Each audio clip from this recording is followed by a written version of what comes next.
नमस्कार, आप देख रहे हैं हल्ला बोल टीवी। मैं हूं दीपक शर्मा और हम बात कर रहे हैं अंचलाधिकारियों की हड़ताल की। बिहार के सभी अंचलों के अंचलाधिकारी और राजस्व अधिकारी हड़ताल पर हैं। वे कह रहे हैं कि हमें फांसी दे दीजिए, डिसमिस कर दीजिए, तो भी हम हड़ताल खत्म नहीं करेंगे। उनकी मीटिंग भी हो चुकी है बिहार के डिप्टी सीएम और भूमि राजस्व मंत्री विजय सिन्हा के साथ, बेनतीजा रही और अब वे अड़ गए हैं हड़ताल जारी रखने पर और इसकी कीमत बिहार के आम लोगों को चुकानी पड़ रही है। न एक सर्टिफिकेट निर्गत हो पा रहा है और न अंचलाधिकारी कार्यालयों में, राजस्व अधिकारी कार्यालयों में कोई काम हो पा रहा है। क्या मांगे हैं अंचलाधिकारियों की और क्यों वे यहां तक जोखिम उठाने के लिए तैयार हैं कि बर्खास्त कर दें, फांसी पर चढ़ा दें, लेकिन हड़ताल खत्म नहीं करेंगे। उनकी जो पहली मांग है वो ये है कि 29 जनवरी को बिहार की नीतीश सरकार कैबिनेट ने जो फैसला लिया है कि अब डीसीएलआर के पदों पर बिहार राजस्व सेवा संघ के अधिकारियों की पदस्थापना नहीं होगा, अधिकारियों का पदस्थापन, उनकी तैनाती नहीं होगी। अब बिहार प्रशासनिक सेवा के अधिकारी ही डीसीएलआर बनेंगे और जो बिहार राजस्व सेवा संघ के, बिहार राजस्व सेवा के जो अधिकारी हैं वे डीसीएलआर नहीं बनेंगे। सबसे ज्यादा जो उनकी नाराजगी है वो इसी फैसले को लेकर है, क्योंकि इसी के खिलाफ बिहार राजस्व सेवा संघ ने पटना हाईकोर्ट का दरवाजा खटखटाया था और वहां से पटना हाईकोर्ट ने उनके पक्ष में फैसला दिया था कि डीसीएलआर बिहार राजस्व सेवा के अधिकारियों को ही बनाया जाना चाहिए। बाद में सरकार ने इसे नहीं माना तो फिर वे कंटेम्प्ट के लिए गए कोर्ट और फिर माननीय पटना उच्च न्यायालय ने कहा कि आप इसको लागू कीजिए। अब 29 जनवरी को सरकार इसके खिलाफ फैसला लेती है और कहती है कि नहीं, डीसीएलआर पर तो हम बिहार प्रशासनिक सेवा के अधिकारियों को ही बैठाएंगे, आपके लिए एक नया पद सृजित कर देंगे, वो पद होगा सब डिविजनल रेवेन्यू ऑफिसर्स का। ये मानने के लिए तैयार नहीं है बिहार राजस्व सेवा के अधिकारी। तो क्या उनकी जो मांग है वो जायज है या वो गलत कर रहे हैं? इस पर चर्चा करने के लिए हमारे साथ हैं पूर्व आईपीएस अधिकारी जयप्रकाश सिंह। तो बिहार के जो अंचलाधिकारी हैं सभी अंचलों के, सभी जिलों के, 3800 जिलों के, वे हड़ताल पर हैं 2 दिन से। उनकी वार्ता हुई, बेनतीजा रही डिप्टी सीएम विजय सिन्हा के साथ और अब वे कह रहे हैं कि हमें डिसमिस कर दीजिए, फांसी पर लटका दीजिए, लेकिन हम ये जो आपका 29 जनवरी वाला कैबिनेट का फैसला है ये नहीं मानेंगे। देखिए, जो ये काडर है ये पहले तो नहीं था, आई थिंक हाल ही में ये नया काडर बना था।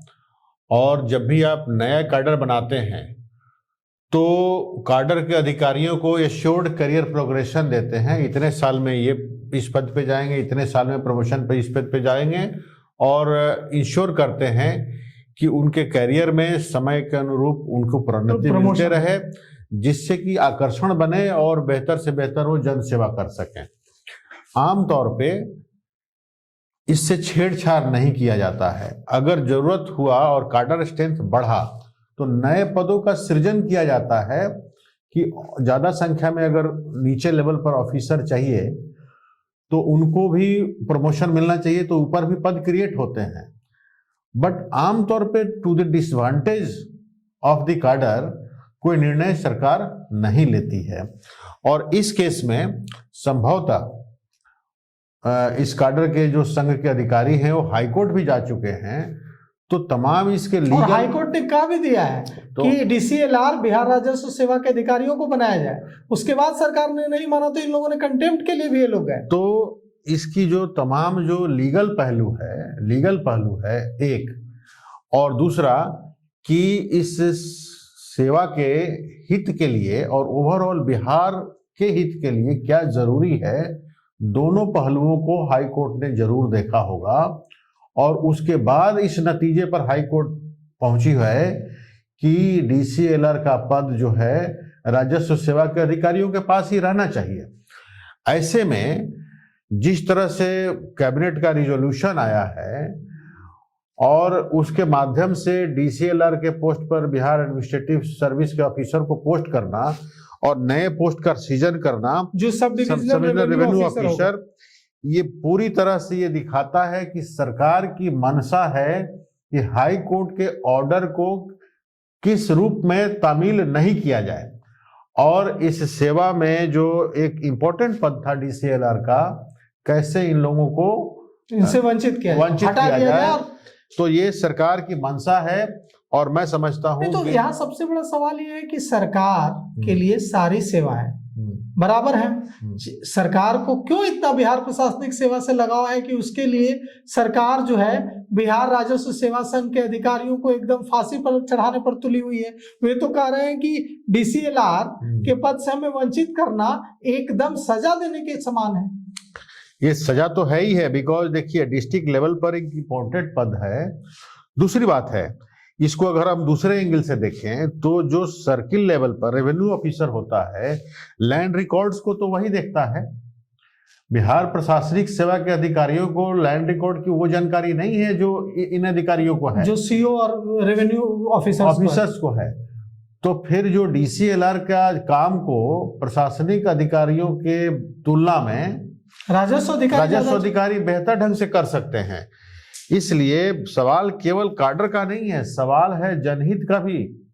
जनता, जो आदमी सर्किल लेवल पर लैंड रिकॉर्ड्स को देखा है, वही तो अनुमंडल लेवल पर उसको बेहतर तरीके से देख सकता है। बिल्कुल।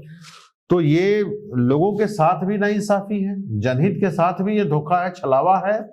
और सबसे बड़ी बात है कि हाई कोर्ट ने इसकी टोटल हर तरह से वेटिंग की होगी, ड्यू डिलिजेंस किया होगा और उसके पास बाद जो निर्णय दिया है, डायरेक्शन दिया है, उसको किस तरह से न्यूट्रलाइज करें, उसको ध्यान में रखते हुए इन्होंने नए पद का सृजन करके और उस पोस्ट को वो दिया है। ये पूरी तरह से कंटेम्प्ट का मामला है और इन लोगों को जाना चाहिए हाई कोर्ट में कंटेम्प्ट पर। अगर नहीं गए हैं तो, अगर गए हैं तो उस पर लड़ाई इनको लड़नी चाहिए और इनकी मांग जायज है। आप एक तो जो एडमिनिस्ट्रेटिव काडर है वो काफी पुराना है और उसमें ऐसे ही काफी पद है, तो इनका क्यों कैरियर आप मार के और उनको दे रहे हो, और जनहित भी नहीं से सब सर्व हो रहा है ना। हाई कोर्ट ने ऑलरेडी उस पर विवेचना किया हुआ है और उसके बाद निर्णय दिया है। ये पूरी तरह से गलत है और मेरी एक दो अंचल अधिकारियों से बात भी हुई थी और उन्होंने मामले को मुझे समझाया। मैं खुद ऑफिसर रहा हूँ 30-35 साल, तो सरकारी सिस्टम में मैं काम किया हूँ, मुझे मालूम है कि किस तरह से ये गड़बड़ियाँ सरकारें करती हैं। तो किसी एक कैडर को बढ़ाना है तो दूसरे कैडर के अधिकारियों के करियर की कीमत पर उसको बढ़ा दिया जाता है। अब उदाहरण के तौर पर आप बताइए कि कल को आईपीएस का कैडर ये स्ट्रक्चरिंग कर दें, डीजीपी जो है आईपीएस नहीं होंगे, आईएएस होंगे। हाँ, डीजीपी आईपीएस नहीं होंगे, आईएएस होंगे, तो ये तो पूरा सर्विस गड़बड़ हो जाएगा और लोगों को भी परेशानी, पूरी व्यवस्था खराब हो जाएगी। तो इसलिए ये जो फैसला है राज्य सरकार का, ये बिल्कुल ही जनहित से पर आधारित नहीं है और सरकार को इस पर विचार करना चाहिए। और अगर सरकार नहीं इस पर मानती है तो इन अधिकारियों को न्यायालय का दरवाजा दोबारा खटखटाना चाहिए, ये मेरा मत है। अभी देखिए सबसे बड़ी दिक्कत ये हो रही है कि पूरे बिहार में जमीन से संबंधित सारे कामकाज ठप है। राजस्व अधिकारी हड़ताल पर हैं और अंचलाधिकारी हड़ताल पर हैं।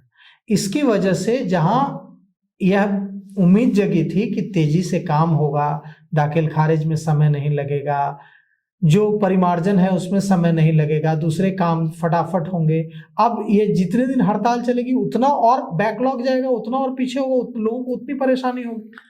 देखिए सरकार, ये जो नई सरकार जैसे ही बनी और वैसे ही राजस्व जो मंत्री ने बड़ी बड़ी लंबी लंबी घोषणाएं की कि हम ये कर देंगे, वो कर देंगे, वो कर देंगे, और आज पूरे अंचल अधिकारी चले गए हैं हड़ताल पर।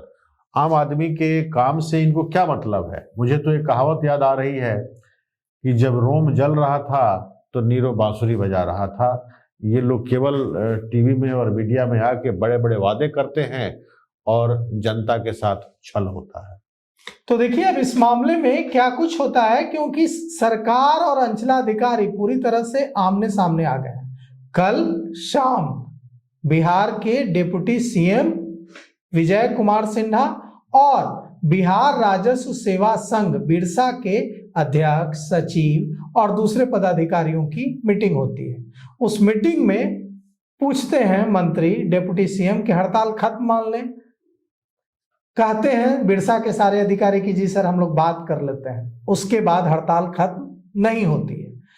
अब जब हल्ला बोल टीवी उनसे पूछता है कि हड़ताल खत्म होगी, कब खत्म होगी, लोगों के काम फिर से कब शुरू होंगे, कब जातीय प्रमाण पत्र और आय प्रमाण पत्र जैसे प्रमाण पत्रों को निर्गत करने का काम ठप है, कब से शुरू होगा, तो ये कह रहे हैं कि हम तो हड़ताल खत्म ही नहीं कर रहे हैं, हमें फांसी पर लटका देंगे फिर भी हम खत्म नहीं कर देंगे, करेंगे हड़ताल, हमें निकाल देंगे नौकरी से फिर भी नहीं करेंगे। क्योंकि हमने जब बिहार राजस्व सेवा चुनी थी, बिहार राजस्व सेवा को चुना था तो इसलिए चुना था क्योंकि हमें बताया गया था कि आप पहले राजस्व अधिकारी बनेंगे, रेवेन्यू ऑफिसर बनेंगे, उसके बाद नोटिफिकेशन जो जारी हुआ था उसके मुताबिक पहले राजस्व अधिकारी बनेंगे, फिर आप अंचलाधिकारी बनेंगे, फिर आप डीसीएलआर बनेंगे, एडीएम बनेंगे, ज्वाइंट सेक्रेटरी बनेंगे। ये आपका आगे बढ़ने का रास्ता होगा। लेकिन अब हमें कहा जा रहा है कि नहीं, 29 जनवरी को बिहार की कैबिनेट ने फैसला ले लिया कि आप डीसीएलआर नहीं बनेंगे, मतलब बिहार राजस्व सेवा के